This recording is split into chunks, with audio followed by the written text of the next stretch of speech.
नक्शा कहाँ है? Where's the blueprint of your prayer? आपकी प्रार्थना का नक्शा What कहाँ are है? you hoping for? किस बात की उम्मीद कर रहे हो आप? Because faith gives concrete, faith gives substance to the things that you hope for. क्योंकि विश्वास वो ठोस पदार्थ देता है, बनाने के लिए सामग्री देता है जिस बात की आप आशा करके आए हो। The Bible says hope deferred makes the heart sick. Do you know so many people are sick because their hope is gone? Bible कहती है आशाहीनता एक हृदय को बीमार करती है। बहुत से लोग इसलिए बीमार हैं, उनके दिल में आशा नहीं है।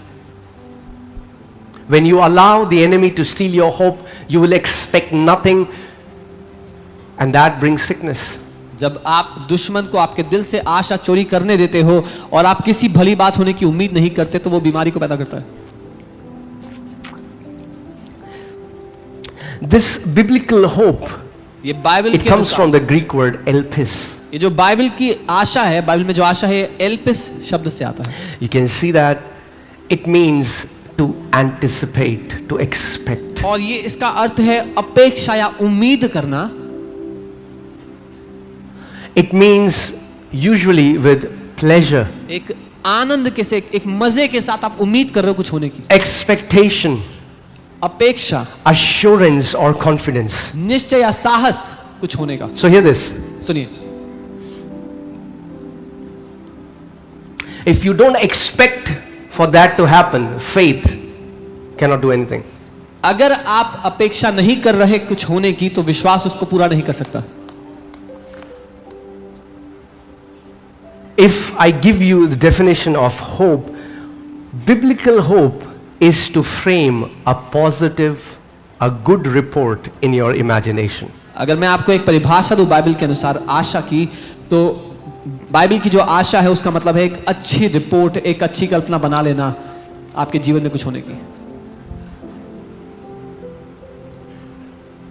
So many people don't expect good to happen to them. They expect bad things to happen to them. कितने लोग ये उम्मीद ही नहीं करते कि कुछ अच्छा उनके साथ होगा, वो ये उम्मीद करते हैं कि कुछ बुरा होगा।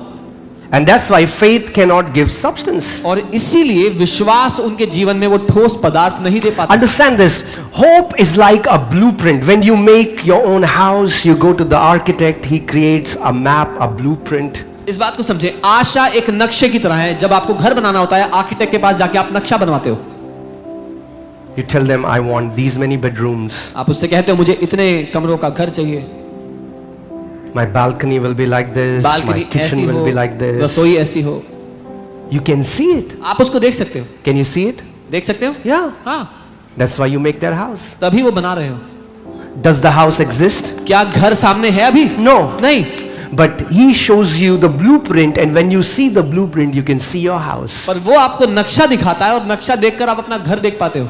And then the contractor gives the substance to the house that was hoped for, and the house that was hoped for, the house that was in the imagination of the architect, becomes tangible, and then you do a housewarming party, and then everyone sees your house, which was once in the imagination but now is in the physical realm. फिर जो contractor है आपके घर को एक ठोस आकार दे पाता है, क्योंकि जिस घर की आप आशा करके आर्किटेक्ट से नक्शा बनवा के आए थे, अब वो नक्शा सबके सामने आ चुका है। अब आप हाउस वार्मिंग करते हो, घर पे सबको पार्टी के लिए बुलाते हो।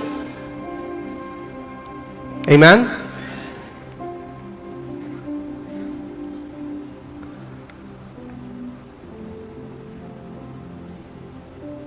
But if you don't have a blueprint, लेकिन अगर आपके पास नक्शा ही नहीं है and you just have substance but you don't have a blueprint, और आपके पास घर बनाने का सामान तो पड़ा है पर नक्शा नहीं है, what kind of house would that be? तो कैसा घर होगा फिर? If you just start, if you told the people, just start putting bricks, आपको don't worry मजदूरों से- about the structure. मजदूरों से कहा ईंटें रखना शुरू करो, नक्शे की परवाह मत करो।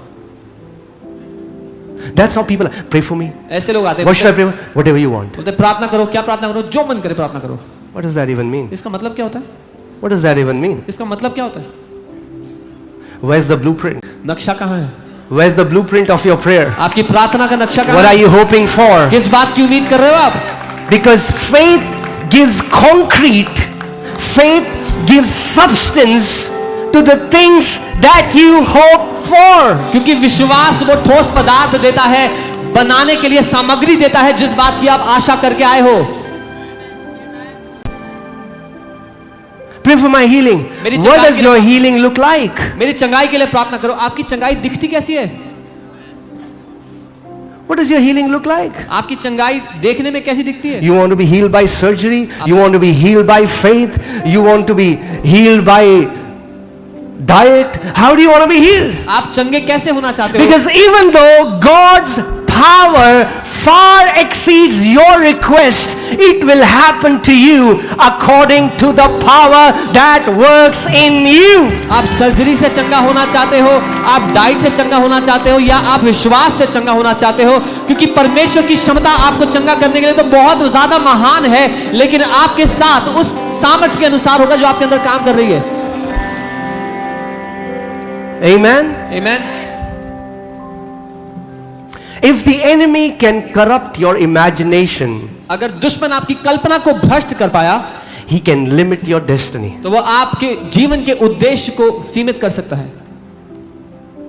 Now the Bible tells a story in Numbers 13 and 14, and these 10 spies go to the land of Canaan, and now they are bringing an evil report to the congregation of Israel. अब गिनती 13-14 की अध्याय में उन जासूसों के बारे में बताया गया जो कनान देश में भेजे गए। उसमें से 10 लोग वापस आ रहे हैं एक खराब, एक बुरी रिपोर्ट लेकर के। These 10 people saw the giants. इन 10 लोगों ने दानवों को देखा। 30 to 40 lakh Israelites did not see them. 30 से 40 लाख इजरायली थे, उन्होंने नहीं देखा था। These 10 people saw them. बस इन 10 लोगों ने ही देखा था।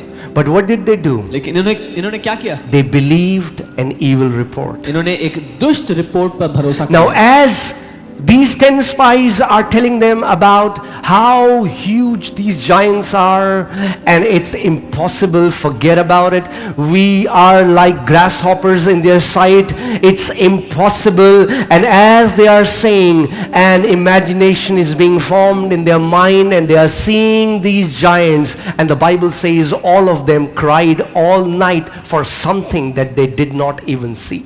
और जब इन 10 लोगों ने आके बताया वो दानव कितने महान हैं, कितने बड़े हैं, हम तो उनके सामने टिड्डियों की तरह हैं, और उन लोगों ने 30-40 लाख लोगों ने एक कल्पना बना ली, अपने दिमाग में एक छवि बना ली, और बाइबल कहती है रात भर वो रोते रहे कि हम तो कभी भी प्रवेश नहीं कर पाएंगे, लेकिन उन्होंने वो दानव देखे भी नहीं थे।